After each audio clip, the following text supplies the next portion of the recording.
အားလုံးပဲမင်္ဂလာပါခင်ဗျာကျွန်တော်တို့ Group of ကနေပြီးတော့ဒီစာရေးသူရဲ့အကျဉ်းနဲ့တန်မြင့်ဆိုတဲ့အကြောင်းလေးကို presentation လေးလုပ်ပြသွားပါမယ်ခင်ဗျာရှေ့ဦးစွာ presentation မလုပ်ခင်မှာကျွန်တော်တို့ရဲ့ Group F member လေးနဲ့အရင်ဆုံးမိတ်ဆက်ပေးချင်ပါတယ်ကျွန်တော်တို့ Group F member လေးတွေဆိုရင်တော့ D8BR KB1O UF6R 2EAH OEMH နဲ့ကျွန်တော် 7YFN တို့ပဲဖြစ်ပါတယ်ခင်ဗျာဒီမှာဦးဆုံးစာရေးသူရဲ့ကိုယ့်ရဲ့အကျဉ်းကိုတော့ UF6R ကနေပြီးတော့ပြောကြားပေးသွားပါမယ်ခင်ဗျာစာရေးသူရဲ့အကျဉ်း1942ခုဇန်နဝါရီလ2ရက်တနုဖြူမြို့နယ်ကျုံတန်းရွာ၌အဖဦးရမနဲ့အမိတော်စောတင်တို့ကဖွားမြင်ခဲ့တဲ့အမြင်ရေးကဥခင်ရေးဖြစ်တဲ့1954ရန်ကုန်မြို့မြူနီစီယံပညာရေးအဖွဲ့ကနေစစ်ဆေးတဲ့စတုထတန်းတက္ကသိုလ်စာမူဝမ်းမှာဆိုလို့ရှိရင်ပထမအဆင့်နဲ့အောင်မြင်ခဲ့တယ်1959တက္ကမတန်းနဲ့အလယ်တန်းပညာသင်စုစကောလာရှစ်စာမူဝမ်းမှာဆိုရင်အမှန်အများဆုံးနဲ့အောင်မြင်ခဲ့တယ်စာနယ်ဇင်းတွေမှာဆိုရင်စောင်းပါးတွေကိုစာရေးလာခဲ့တယ်1959တက္ကသိုလ်ဝန်ထမ်းစာမူဝမ်းမှာတတိုင်းပြည်လုံးနဲ့မြန်မာစာအမှတ်အများဆုံးနဲ့ထူးချွန်စွာအောင်မြင်ခဲ့တယ်။အတန်းတိုင်းမှာလည်းထူးချွန်စွာအောင်မြင်ခဲ့တယ်။1963ရန်ကုန်တက္ကသိုလ်မှာဝိဇ္ဇာဘွဲ့အထွေထွေဂုဏ်ထူးကိုရရှိခဲ့တယ်။1969မဟာဝိဇ္ဇာဘွဲ့ဂုဏ်ထူးရရှိတယ်။2002ခုနှစ်အောက်တိုဘာလ19ရက်နေ့မှာကျင်းပတဲ့ရန်ကုန်တက္ကသိုလ်105ကြိမ်မြောက်ဘွဲ့နှင်းသဘင်အခမ်းအနားမှာဆိုရင်ဂုဏ်ထူးဆောင်စာပေပါရဂူဘွဲ့ကိုချီးမြှင့်အပ်နှံခြင်းခံရတယ်။ Name presenter is D8BR ဟုတ်ကဲ့ပါဥခင်ရဆိုလို့ရှိရင်1963ခုနှစ်မှာပသိမ်ကောလိပ်မြန်မာစာဌာန၌နီးပြရာတို့ဖြင့်စတင်တာဝန်ထမ်းဆောင်ခဲ့ပါတယ်။လက်ထောက်ကတိကတွဲဖက်ပါမောက္ခရာတို့များဖြင့်ပသိမ်ကောလိပ်ရန်ကုန်ဝိဇ္ဇာနှင့်သိပ္ပံတက္ကသိုလ်ဒဂုံတက္ကသိုလ်ပြည်ဒီဂရီကောလိပ်ရန်ကုန်တက္ကသိုလ်တို့မှာလည်းတာဝန်ထမ်းဆောင်ခဲ့ပါတယ်။1989တွဲဖက်ပါမောက္ခအဖြစ်တာဝန်ထမ်းဆောင်နေစဉ်မှာပညာရေးဝန်ကြီးဌာနရဲ့တာဝန်ပေးချက်အရဂျပန်နိုင်ငံမှာရှိတဲ့အိုဆာကာနိုင်ငံခြားဘာသာတက္ကသိုလ်မှာမြန်မာစာဧည့်ပါမောက္ခအဖြစ်2နှစ်တာဝန်ထမ်းဆောင်ခဲ့ပါတယ်။2002ခုနှစ်သို့ရောက်တဲ့အခါမှာရန်ကုန်တက္ကသိုလ်မြန်မာစာဌာနပါမောက္ခ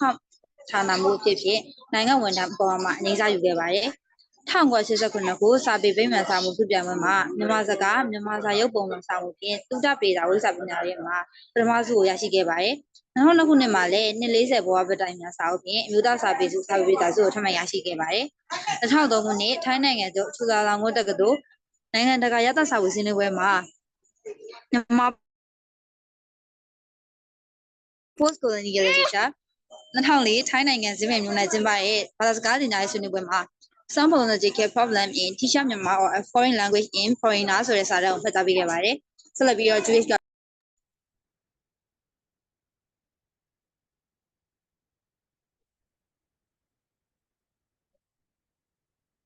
တော် Greece ကတော့ထင်ရှားသောစာအုပ်ချုပ်ကိုပြောပြပေးသွားမှာဖြစ်ပါတယ်ခင်ဗျာ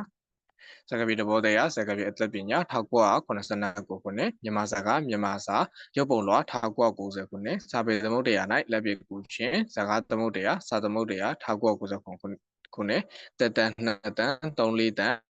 2000ခုနှစ်သူတေသနာလက်ဆွဲ2001ခုနှစ်နှလေးဆိုင်ဘဝမှတ်တမ်းများ2002ခုနှစ်အထပေဒနိဒံ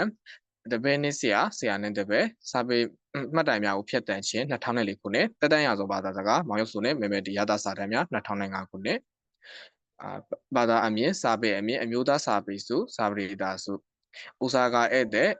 သူသားဆွေဆုံးစာပေဒါစုကိုလိုနီခေတ်မြန်မာစာပေသမိုင်းထွန်းဖောင်ဒေးရှင်းစာပေစုဆရာဝန်တီရှင်နဲ့အမျိုးသားစာပေတသက်တာစာပေစုအမွေခံသူတရားအမွေပေးသူတရားအမျိုးသားစာပေစုလူငယ်စာပေစုထွန်းဖောင်ဒေးရှင်းတသက်တာစာပေစုမိတူဝန္ဒီကထွန်းဖောင်ဒေးရှင်းစာပေစုနိုင်ငံတော်ကချီးမြှင့်သောဝိဇ္ဇာပညာထူးချွန်တစိမ့်ပထမဆုနှင့်ဒုတိယဆုဆရာကြီးဒေါက်တာခင်ရေးဒီရန်ကုန်တိုင်းဒေသကြီးကမာရွတ်မြို့နယ်လေတန်းလန်စန္ဒမြိုင်ကိုနိုနေအိမ်တွင်မိသားစုနဲ့နေထိုင်လျက်ရှိပြီးတော့မြန်မာစာအဖွဲ့ဝင်အမျိုးသားတင်ညိုယုံကော်မတီအဖွဲ့ဝင်ပါရဂိုတင်တန်းဦးစီးကော်မတီအဖွဲ့ဝင်စသည့်တာဝန်များကိုပညာရှင်တို့အနေဖြင့်ထပ်ဆောင်လျက်ရှိပါတယ်ဆက်လက်ပြီးတော့ KB1 က introduction ကိုပြောပြပေးသွားမှာဖြစ်ပါတယ်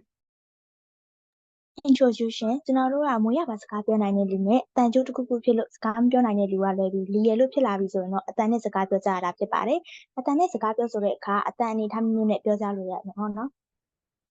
အဲ့တိုင်ထဲမှာကျွန်တော်တို့ group app ကပြောပြပေးသွားမှာတော့တန်ရင်းနဲ့တန်ရင်းပဲဖြစ်ပါတယ်